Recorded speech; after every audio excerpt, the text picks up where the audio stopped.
வாங்கணும்னு 700 கோடியில் பிளேன் வாங்கினேன், ஐலாண்ட் வாங்கினேன், பல நாடுகளில் வீடு வாங்கினேன், பலதரப்பட்ட மக்களை சந்தித்தேன், பலதர உணவுகளை சாப்பிட்டேன், பலவிதமான மருத்துவர்களை பார்த்தேன். இதெல்லாம் நான் நிறைய செலவு பண்ணி பழக்கணும். அதனால் பணம் வந்ததுன்னா நான் அதை ரொம்ப நாளைக்கு வச்சுக்கணும், இதெல்லாம் பண்ணணும்னு எனக்கு நினைக்க தோணும். சிவசங்கரன் பிறந்தது 1957 அக்டோபர் 18. ஓகே, அன்னியிலிருந்து இன்னைக்கு வரைக்கும் ஒரே அனுபவம் தான். இட்ஸ் எ யூனிவர்சல் லா. நீ எக்ஸலன்ஸுக்கு வேலை செய், வெற்றி பெறு, அந்த வெற்றியின் பரிசு தொகை பணம். பணத்தில் மேல் ஆசைப்படு, ஆனால் மோகம் வைக்காது. பணம் இன்பத்துக்கு சம்மந்தம் இல்லை. நிறைய பேர் என்ன நினைச்சுப்பாங்க கோபிநாத், படம் பண்ணாக்கா நான் சந்தோஷமாக இது பண்ணுவாங்க. அது ஆக்சுவலாக தப்பான ஸ்டேட்மெண்ட். நீ ஹாப்பியாக இருந்தால் you will make money. That's also true. But ஆனால் டு சம் எக்ஸ்டென்ட் ஒரு கட்டத்தில் நிறைய பணம் வைத்திருப்பவர்கள் பணத்தால் பெரிய மகிழ்ச்சி வராதுன்னு சொல்கிறாங்க. அது எதனால தொடாத வரைக்கும் நமக்கு அது உண்மை. அது உண்மை.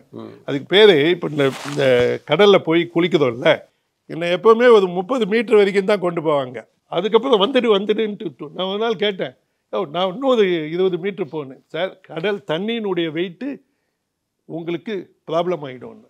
அன்றைக்கி தான் எனக்கு புரிஞ்சுது, ஒரு பாட்டில் தண்ணி 1 லிட்டர் வச்சுருந்தா நான் அந்த தண்ணியை கண்ட்ரோல் பண்ணுறேன். ஆனால் நான் தண்ணிக்குள்ளே இருந்தால் தண்ணி என்ன கண்ட்ரோல் பண்ணுது? நாம் பணத்தை கண்ட்ரோல் பண்ணுற வரைக்கும் நாம் சந்தோஷமாக இருக்கோம். பணம் வந்துட்டதுக்கு அப்புறமா சந்தோஷம் போயிடுது. என்ன பணம் கண்ட்ரோல் பண்ண ஆரம்பிக்குது. ஆனால் அதுக்கு பணம் வந்தால் தான் தெரியும். பணம் வந்தால் தான் தெரியும். அதுக்கு ஒரு உதாரணம் சொல்லலாம். ஒரு முனிவருக்கு அவருடைய தவம் தான் ஆபத்து. அது மாதிரி பணக்காரனுக்கு பணம் தான் ஆபத்து. என்ன, அதை ப்ரொடெக்ட் பண்ணணும் இல்லை. Is worried constantly how to protect it.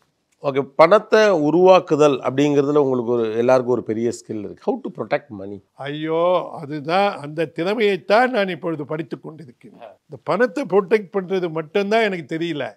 என்னால் நீங்கள் யாரையாவது அனுப்புங்க. ஓகே, இன்ஃபேக்ட் தமிழ்நாட்டில் யாராவது பணம் செய்ய விரும்பி உங்களுக்கு கைடன்ஸ் வேணும், நீங்கள் ஒரு கிராஜுவேட்டாவது படிச்சிருக்கீங்க, நீங்கள் ஹவுஸ் ஒய்ஃபாக கூட இருந்தால் பரவாயில்ல, I will give you my email siva@ivo.com அனுப்புங்க. உங்களுக்கு நான் இலவசமாக சொல்லி கொடுக்குறேன். என்னை ஒரு விஷயத்தை மட்டும் கேட்காதீங்க, ஹவு டு ப்ரொடெக்ட்னு.